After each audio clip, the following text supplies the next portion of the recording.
ಪ್ರೀತಿಯುಳ್ಳ ದೇವಜನರೇ, ನಿಮ್ಮೆಲ್ಲರಿಗೂ ಬೇಗನೆ ಬರಲಿಕ್ಕಿರುವ ಯೇಸು ಕ್ರಿಸ್ತನ ಶ್ರೇಷ್ಠವಾದ ನಾಮದಲ್ಲಿ ವಂದನೆಗಳು. ಶಾಲೋಮ್, ನಿಮಗೆ ಸಮಾಧಾನವಾಗಲಿ. ಈ ದಿನ ದೇವರ ವಾಕ್ಯದ ಧ್ಯಾನಕ್ಕಾಗಿರುವಂಥ ವಿಷಯ ಬಳಲಿ ಹೋಗಬೇಡ.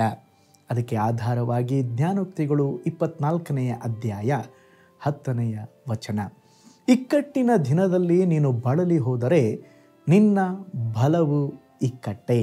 ಈಗ ಓದಿಕೊಂಡ ವಾಕ್ಯ ಭಾಗದಲ್ಲಿ ದೇವರ ವಾಕ್ಯ ಹೇಳುತ್ತದೆ, ನಾವು ಇಕ್ಕಟ್ಟಿನ ದಿನದಲ್ಲಿ ಬಳಲಿ ಹೋದರೆ ನಮ್ಮ ಬಲವು ಸಹ ಇಕ್ಕಟ್ಟಂತೆ. ಅಂದರೆ ಇಕ್ಕಟ್ಟಿನಲ್ಲಿ ನಾವು ಬಳಲಿ ಹೋಗಬಾರದು, ಕುಂದಿ ಹೋಗಬಾರದು. ಕೆಲವರು ದೇವ ಮಕ್ಕಳು ಫೋನ್ ಮಾಡ್ತಾರೆ, ಕಾಲ್ ಮಾಡ್ತಾರೆ, ಪಾಸ್ಟರ್ ನನಗೆ ಜೀವಿಸಲಿಕ್ಕೆ ಆಗ್ತಾನೇ ಇಲ್ಲ, ಸತ್ತೋಗ್ಬಿಡ್ತೀನಿ ಪಾಸ್ಟರ್. ಯೇಸು ಸ್ವಾಮಿಯನ್ನು ಅರಿಯದವರು, ಲೋಕದವರು ಆ ರೀತಿ ಮಾತನ್ನು ಹೇಳಿದ್ರೆ ಪರವಾಗಿಲ್ಲ.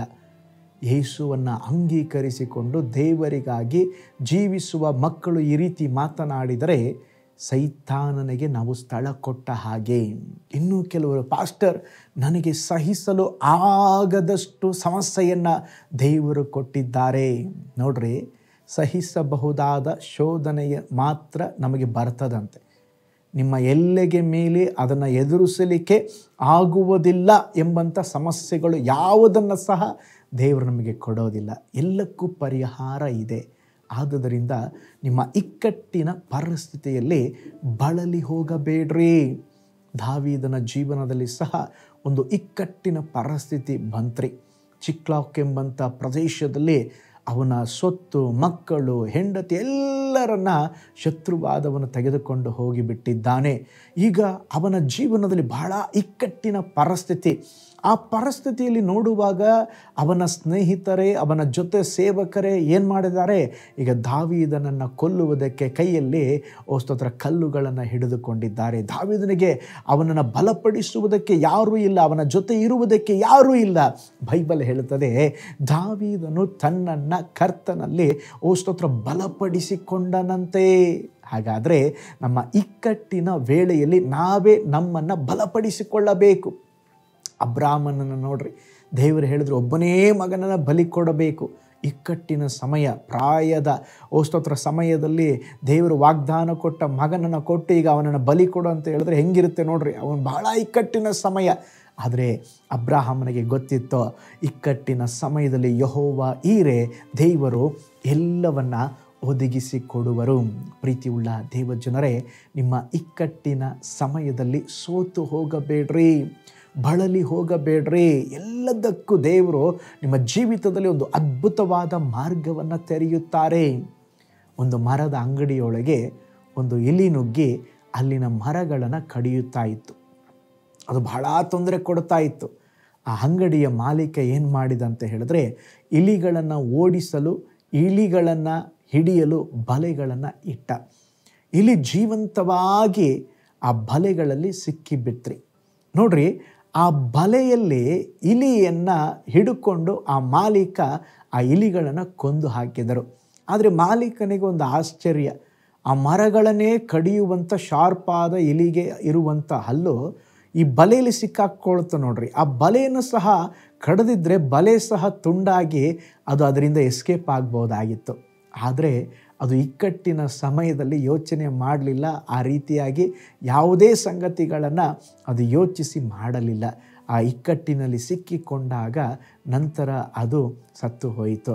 ಅದೇ ವಿಧದಲ್ಲಿ ದೇವರ ವಾಕ್ಯ ನಮಗೆ ಹೇಳ್ತದೆ, ಪ್ರೀತಿಯುಳ್ಳ ದೇವ ಮಕ್ಕಳೇ, ನಾವು ಇಕ್ಕಟ್ಟಿನ ಪರಿಸ್ಥಿತಿಯಲ್ಲಿ ಸ್ತೋತ್ರ ಬಳಲಿ ಹೋಗಬಾರದು. ನೋಡ್ರಿ, ನಮ್ಮ ಜೀವನದಲ್ಲಿ ಇಕ್ಕಟ್ಟು ಬಂದಂಥ ಸಮಯದಲ್ಲಿ ನಾವು ಇಕ್ಕಟ್ಟನ್ನೇ ನೋಡ್ತಾ ಕುಳಿತುಕೊಂಡ್ರೆ, ಅದ್ರ ಕಣ್ಮುಂದೆ ಅದನ್ನೇ ತಂದು ನೋಡುತ್ತಾ ಇದ್ದರೆ ನಮ್ಮ ಜೀವಿತ ನಾಶವಾಗಿ ಬಿಡುತ್ತದೆ. ಅದರ ಬದಲು ನಮ್ಮ ಕಣ್ಣನ್ನು ದೇವರ ಕಡೆಗೆ ತಿರುಗಿಸಿ ದೇವರನ್ನ ನೋಡುವುದಾದರೆ ದೇವರು ನಮಗೆ ಬಲವನ್ನು ಕೊಟ್ಟು ಸ್ತೋತ್ರ ಆ ಇಕ್ಕಟ್ಟುಗಳಿಂದ ಸ್ತೋತ್ರ ಪಾರು ಮಾಡಲು ದೇವರು ಶಕ್ತರಾಗಿದ್ದಾರೆ. ಅದಕ್ಕೆ ಯೆಶಾಯನ ಬರೆದ ಪ್ರವಾದನೆ ಗ್ರಂಥ 46:4ನೇ ವಚನದಲ್ಲಿ ದೇವರು ಹೇಳುತ್ತಾರೆ, ನರೆ ಬಂದಾಗಲೂ ನಿಮ್ಮನ್ನು ಹೊತ್ತು ಸಹಿಸುವೆನೆಂಬುದಾಗಿ ಸ್ತೋತ್ರ ದೇವರು ವಾಗ್ದಾನ ಮಾಡಿದ್ದಾರೆ. ನಿನ್ನನ್ನು ಉದ್ಧರಿಸಲು, ರಕ್ಷಿಸಲು ನಾನೇ ನಿನ್ನ ಜೊತೆ ಇರ್ತೇನೆಂಬುದಾಗಿ ದೇವರು ವಾಗ್ದಾನ ಮಾಡಿದ್ದಾರೆ. ಪ್ರೀತಿಯುಳ್ಳ ದೇವಜನರೇ, ನಿಮ್ಮ ಎಲ್ಲ ಇಕ್ಕಟ್ಟುಗಳಿಗೆ, ಚಿಂತೆಗಳಿಗೆ ಸಮಸ್ಯೆಗಳಿಗೆ, ಕಷ್ಟಗಳಿಗೆ ದೇವರ ಬಳಿಯಲ್ಲಿ ಸರಳ ಪರಿಹಾರವಿದೆ.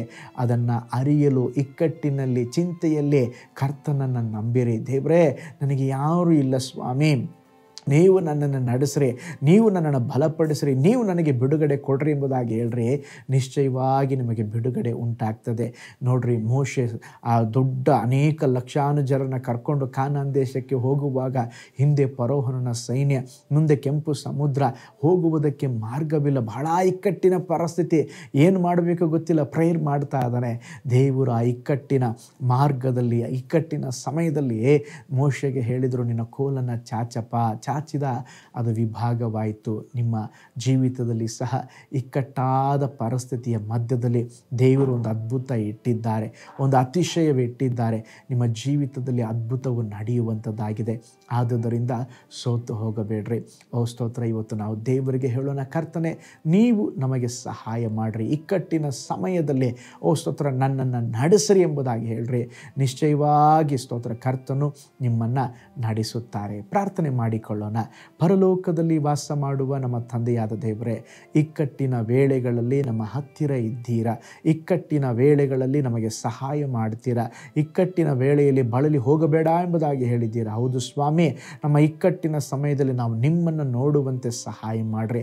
ವಿಶೇಷವಾಗಿ ಈ ವಿಡಿಯೋನ ವಾಚ್ ಮಾಡುತ್ತಾ ಇರುವ ಯಾರಾದರೂ ಸ್ವಾಮಿ ಇಕ್ಕಟ್ಟಿನ ಪರಿಸ್ಥಿತಿಯಲ್ಲಿ ಇರೋದಾದರೆ, ಯೇಸುವಿನ ನಾಮದಲ್ಲಿ ಅವರ ಜೀವಿತದಲ್ಲಿ ಒಂದು ಬಿಡುಗಡೆ ಉಂಟಾಗಲಿ ಎಂಬುದಾಗಿ ನಾನು ಪ್ರಾರ್ಥಿಸ್ತೇನೆ. ಅದ್ಭುತ ನಡೆಯಲಿ. ಈ ದಿನ ಆಳ್ವಿಕೆ ಮಾಡ್ರಿ, ಯೇಸುವಿನ ಹೆಸರಿನಲ್ಲಿ ತಂದೆಯೇ, ಆಮೇನ್. Praise the Lord. ಪ್ರೀತಿಯುಳ್ಳ ದೇವಜನರೇ, ನಿಮ್ಮ ಇಕ್ಕಟ್ಟಿನ ಪರಿಸ್ಥಿತಿಯಲ್ಲಿ ಬಳಲಿ ಹೋಗಬೇಡ್ರಿ. ದೇವರು ನಿಮ್ಮನ್ನು ನಡೆಸ್ತಾರೆ. ಕರ್ತನು ನಿಮ್ಮನ್ನು, ನಿಮ್ಮ ಕುಟುಂಬವನ್ನು ಬ್ಲೆಸ್ ಮಾಡಲಿ.